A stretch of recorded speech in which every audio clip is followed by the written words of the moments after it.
Was ist die Aarhus-Konvention und was hat das mit mir zu tun? Auf nach Brüssel.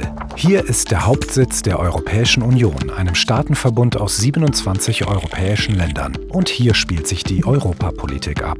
Die EU ist für einzelne Politikbereiche zuständig. Klima- und Energiepolitik, Agrar- und Fischereipolitik, Verbraucherschutz und Wirtschaftspolitik, Verkehrspolitik und. Aber warum reden wir jetzt über Brüssel? Auch rund 80% der deutschen Umweltgesetze nehmen ihren Anfang in Brüssel. So werden derzeit fast alle Änderungen im deutschen Umweltrecht durch die Europäische Union angestoßen.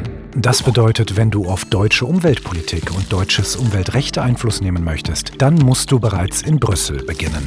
Denn vor allem da kannst du dazu beitragen, für dein eigenes Land die Weichen hin zu Nachhaltigkeit, Umwelt- und Klimaschutz zu stellen. Und da kommt die Aarhus-Konvention ins Spiel. Staaten schließen internationale Abkommen ab, unter anderem das Übereinkommen über den Zugang zu Informationen, die Öffentlichkeitsbeteiligung an Entscheidungsverfahren und den Zugang zu Gerichten in Umweltangelegenheiten.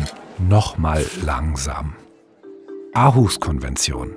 Das ist das Recht jeder Person, sich am Schutz der Umwelt beteiligen zu dürfen und vor allem zu können.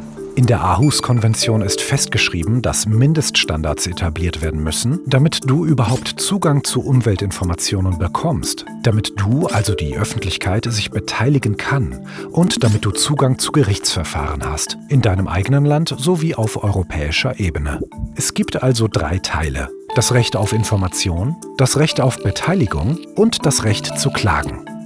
Denn für wirksamen Umweltschutz braucht es eine aktive Beteiligung von Bürgerinnen und Bürgern und von Verbänden. Erfahrungen haben gezeigt, dass Beschwerden aus der Bevölkerung dazu beitragen, die mangelnde Umsetzung von umweltschützenden Gesetzen oder europäischen Richtlinien aufzudecken. Grundvoraussetzung für eine solche aktive Rolle ist, dass jeder und jede die Möglichkeit hat, sich über die Umwelt zu informieren, sich in Entscheidungsprozesse einzubringen und zu klagen. Das erkennt die Aarhus-Konvention international an.